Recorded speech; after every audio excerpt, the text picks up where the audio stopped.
Hello guys, Budabala channel mu yengbiriba mayam pura koi kai khunda ba usari koi yaure ore mafam di yaura kana kamai to uno to mi yengmina se hojiki di ma chami nei ne ko to ore kamai to ki yengmina se hojiki ki di yamna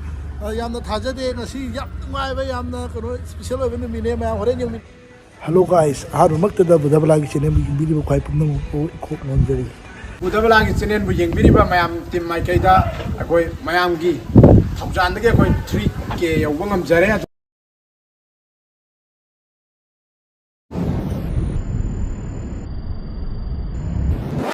mayam ngasidi yamna special oiba guest yam yauri ado hai horen se aigi video sibu loiba fawo yengbiyo aidana aigi site ga jari tasena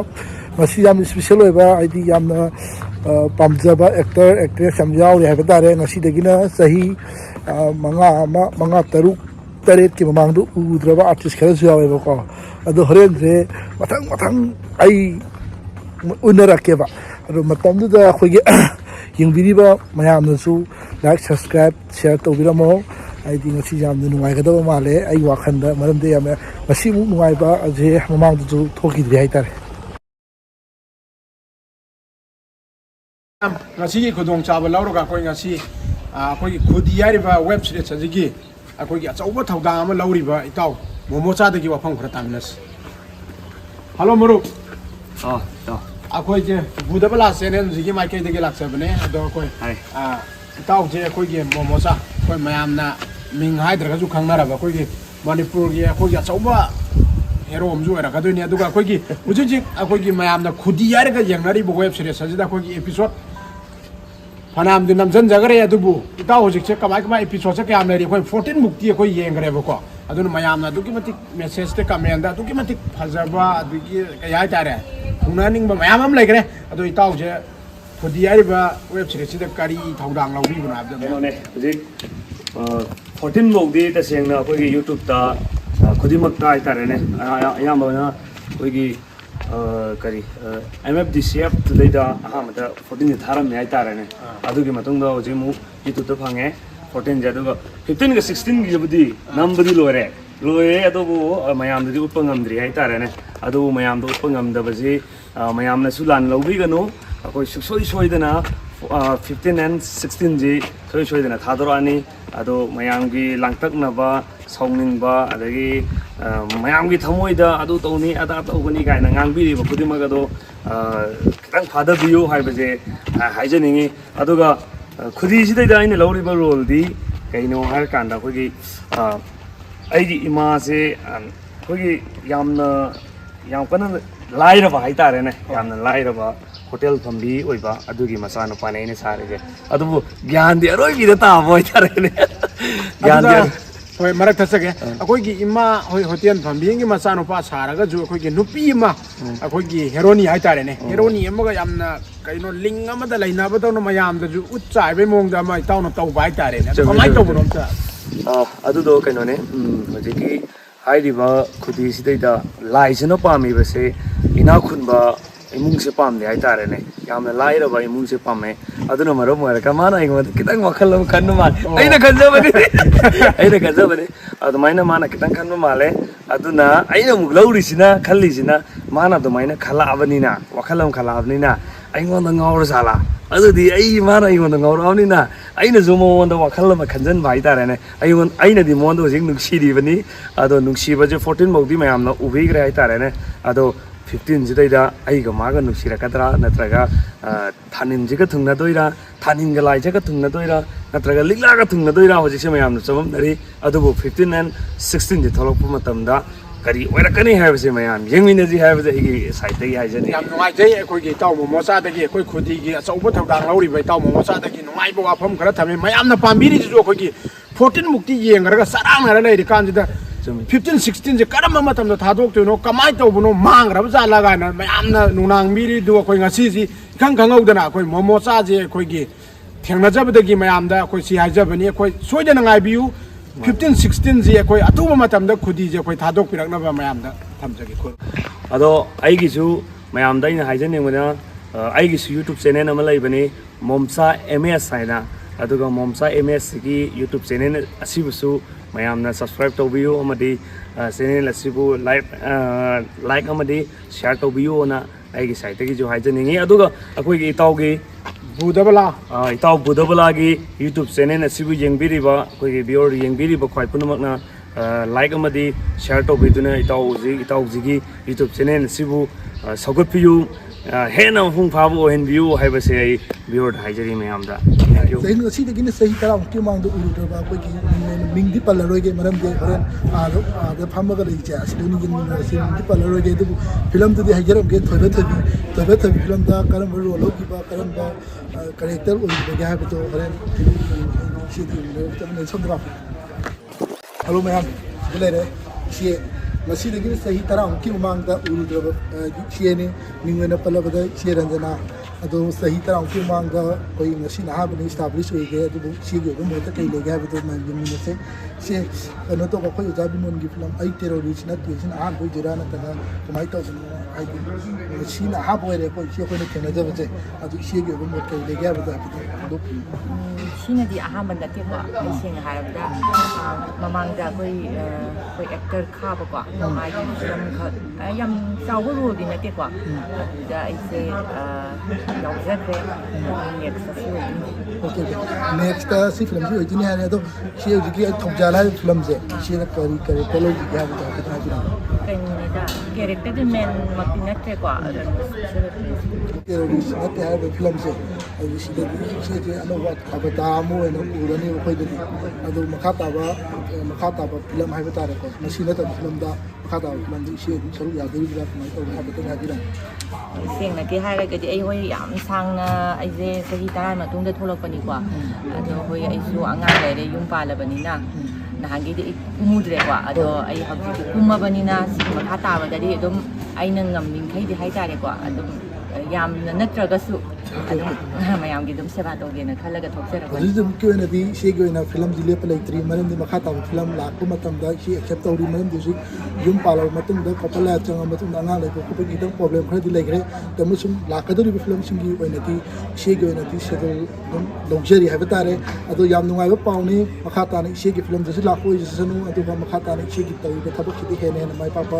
ꯑꯣꯏꯁꯅꯨ ꯍꯥꯏꯗꯅ ꯕꯤꯗꯕꯂꯥꯒꯤ ꯆꯦꯅꯦꯜꯗꯒꯤ ꯍꯟꯅ ꯍꯥꯏꯖꯔꯤ ꯑꯗꯨꯅ ꯏꯆꯦꯒꯤ ꯑꯣꯏꯅꯗꯤ ꯍꯧꯖꯤꯛꯀꯤ ꯑꯣꯏꯅꯗꯤ ꯐꯤꯂꯝꯒꯤ ꯑꯣꯏꯅꯗꯤ ꯃꯈꯥ ꯇꯥꯅ ꯆꯠꯊꯒꯅꯤꯅꯁꯨ ꯏꯆꯦꯃꯛꯅ ꯍꯥꯏꯔꯦ ꯃꯈꯥ ꯇꯥꯅ ꯆꯠꯊꯕꯁꯨ ꯑꯣꯏꯁꯅꯨ ꯃꯈꯥ ꯇꯥꯕ ꯐꯤꯂꯝꯗ ꯏꯆꯦꯅ ꯑꯆꯧꯕ ꯔꯣꯜ ꯂꯧꯗꯨꯅ ꯑꯗꯒꯤ ꯃꯤꯌꯥꯝꯒꯤ ꯁꯦꯕꯥ ꯇꯧꯕ ꯉꯝꯕ ꯑꯣꯏꯌꯨ ꯍꯥꯏꯗꯅ ꯑꯩꯅꯁꯨ ꯑꯩꯒꯤ ꯏꯅꯥꯎꯄꯤ ꯆꯦꯅꯦꯜ ꯈꯛ ꯂꯩꯖꯕꯅꯦꯕꯀꯣ ꯕꯨꯗꯕꯂꯥꯅ ꯃꯥꯒꯤ ꯌꯨꯇ꯭ꯌꯨꯕ ꯆꯦꯅꯦꯜ ꯑꯃꯈꯛ ꯍꯥꯡꯕꯅꯦ ꯑꯗꯨꯗ ꯃꯌꯥꯝꯁꯨ ꯀꯩꯅꯣ ꯇꯧꯕꯤꯌꯨ ꯁꯕꯁꯀ꯭ꯔꯥꯏꯕ ꯇꯧꯕꯤꯌꯨꯀꯣ ꯍꯦꯟꯅ ꯆꯦꯅꯦꯜꯁꯦ ꯃꯥꯏ ꯄꯥꯛꯅꯕ ꯍꯥꯏꯇꯥꯔꯦꯀꯣ ꯊꯦꯡꯛ ꯌꯨ ꯏꯆꯦ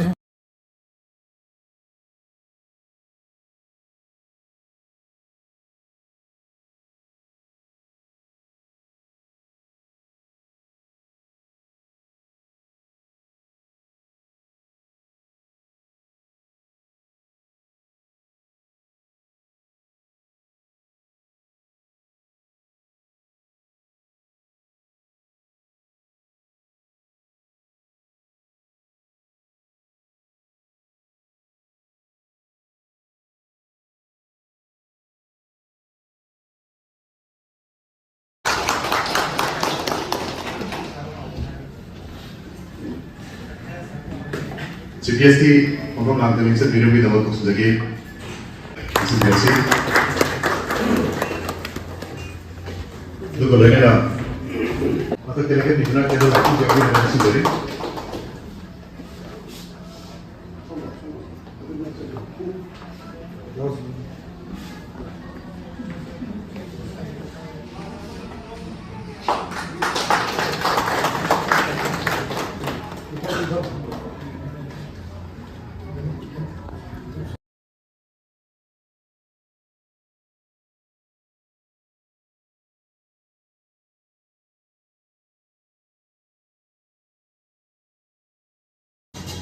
Guest of honor berdiri Pak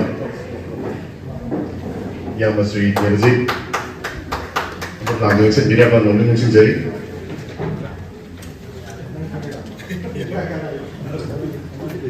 Chief Guest President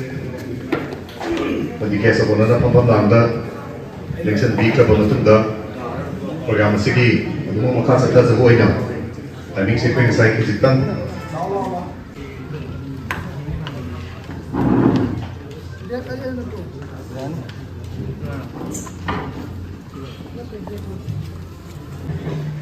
Thank you, Yamat Tumbuk, Secretary ABCDO, Honorable Makatazar Koya, Ubiriba, Tegiyamba, Bimol Tibo. Next is Birsi Tamo.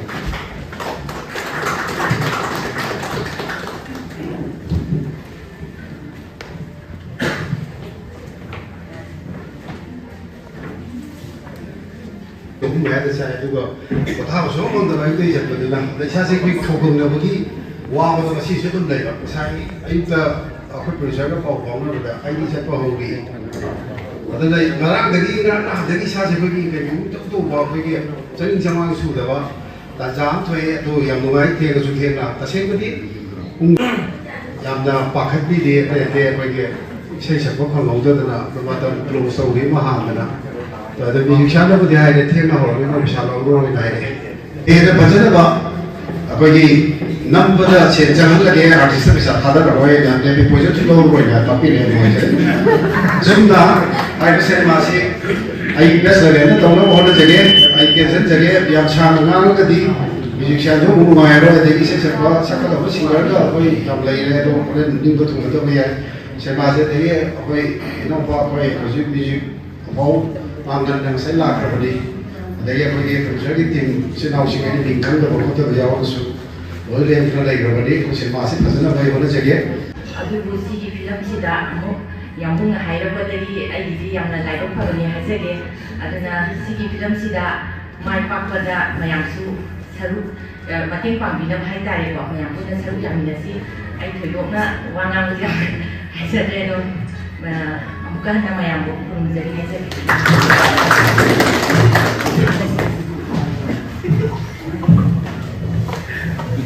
Suka ada yang sama susah jeneng dah makan nak terus. sama bang Ija. Sandal lah. Tapi jeneng dah makan nak terus. Pondok sudah tham. kamu cari.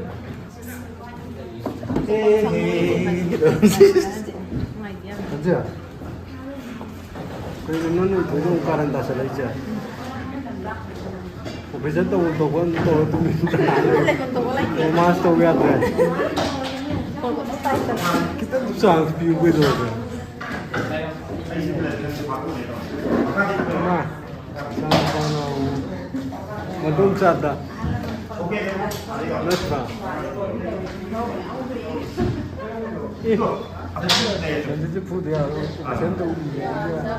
Hi ma'am. Masai dagi aku ni mayambu ko na wana nga jabadu akogi ai terrorist natti hariba film asigi akogi main actor oina thau pubiriba ai gi isan ithoida akoi wahang tang tawjage akoi isan ji akoi nga sai dagi akoi mayamna hangsal hauraba matungda akoi isan ji tang ke khara lechi kamai tawno ta thambiro Nasi MSFTS ta releasing function na mayaru bane kena aseng bi iralana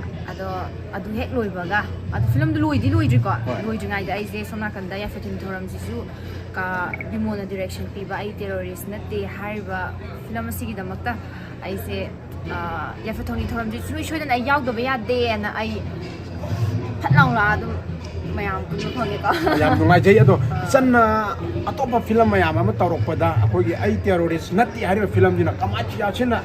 ꯀꯩꯅꯣ ꯑꯃ ꯅꯩꯕꯗꯧꯅ ꯑꯃ ꯆꯪꯉꯤ ꯑꯩꯈꯣꯏꯁꯤꯅ ꯑꯩꯈꯣꯏꯒꯤ family drama ꯑꯩꯈꯣꯏ ꯐꯦꯃꯤꯂꯤꯒꯤ ꯐꯤꯂꯝꯒꯗꯤ ꯃꯥꯟꯅꯗꯕ ꯃꯥꯜꯂꯦ ꯑꯩ ꯇꯦꯔꯣꯔꯤꯁ ꯅꯠꯇꯦ ꯍꯥꯏꯔꯤꯕ ꯐꯤꯂꯝꯁꯤꯗꯤ ꯑꯗꯨꯛꯀꯤ ꯃꯇꯤꯛ ꯀꯩꯅꯣ ꯑꯃ ꯆꯦꯟꯕꯗꯨ ꯀꯃꯥꯏꯅ ꯇꯧꯕꯅꯣ ꯏꯆꯟꯁꯤ ꯀꯃꯥꯏꯅ ꯁ꯭ꯀꯤꯞ ꯄꯥꯔꯕ꯭ꯔꯥ ꯀꯃꯥꯏꯅ ꯇꯧꯋꯦ ꯑꯝꯇ ꯍꯥꯏꯕꯤꯌꯨ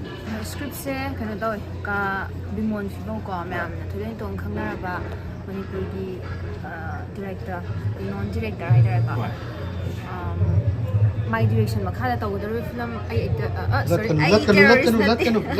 ꯑꯩ ꯇꯦꯔꯣꯔꯤꯁ ꯅꯠꯇꯦ ꯍꯥꯏꯔꯤꯕ ꯐꯤꯂꯝꯁꯦ ꯑꯩꯉꯣꯟꯗ ꯌꯥꯝꯅ ꯆꯦꯂꯦꯟꯖꯤꯡ ꯑꯣꯏꯒꯅꯤꯅ ꯈꯜꯂꯦ ꯃꯔꯝꯗꯤ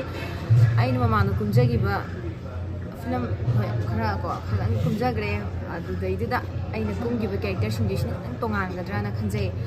ꯑꯗꯨꯒ ꯑꯩꯈꯣꯏ ꯐꯣꯇꯣꯁꯨꯠ ꯇꯧꯈ꯭ꯔꯦ ꯐꯣꯇꯣꯁꯨꯠ ꯇꯧꯕꯗꯨꯗꯒꯤ ꯍꯧꯔꯒ ꯍꯥꯏꯇꯥꯔꯦꯀꯣ ꯑꯩꯉꯣꯟꯗ ꯈꯤꯇꯪ ꯑꯦꯛꯁꯄ꯭ꯔꯦꯁꯟꯃꯛꯇ ꯑꯣꯏꯔꯣ ꯐꯣꯇꯣꯁꯨꯠ ꯇꯧꯕ ꯃꯇꯝꯗ ꯅꯪꯒꯤ ꯀꯦꯔꯦꯛꯇꯔꯁꯦ ꯁꯤꯅꯤꯅ ꯑꯩꯉꯣꯟꯗ ꯂꯨꯞꯁꯜꯂꯒꯀꯣ ꯑꯦꯗꯥꯞ ꯇꯧꯔꯒ ꯀꯦꯔꯦꯛꯇꯔꯁꯤꯗ ꯆꯪꯁꯤꯜꯂꯒ ꯑꯗꯨ ꯐꯣꯇꯣꯁꯨꯠꯇꯨꯗꯒꯤ ꯍꯧꯔꯒ ꯀꯦꯔꯦꯛꯇꯔꯗꯨꯗ ꯆꯪꯁꯤꯟꯕ ꯍꯧꯈ꯭ꯔꯦ ꯍꯥꯏꯇꯥꯔꯦ ꯅꯪ ꯀꯩꯅꯣ ꯍꯧꯖꯤꯛꯀꯤꯗꯣ ꯑꯁ ꯀꯩ ꯐꯣꯇꯣꯁꯨ ꯑꯦꯗꯥꯞ ꯇꯧꯔ ꯏꯪꯂꯤꯁꯇꯤ ꯍꯩꯅꯦ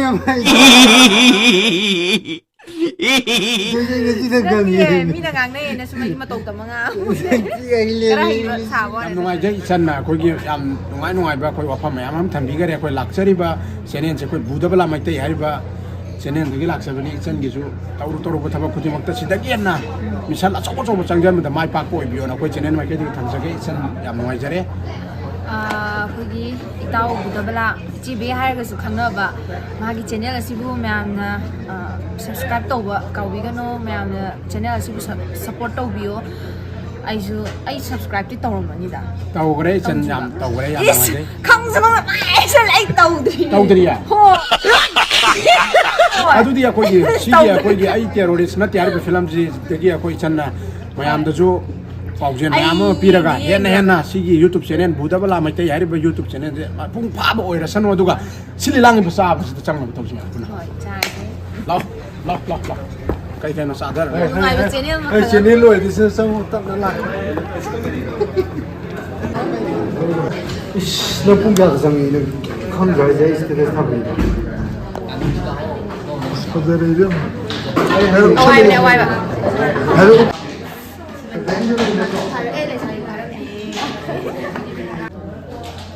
로이 토이다 까다 따로 뽑는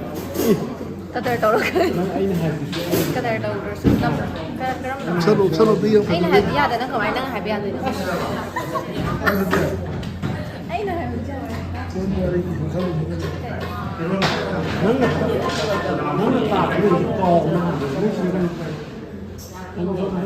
Kamu bra. Go. 이제 누구는 그런 하여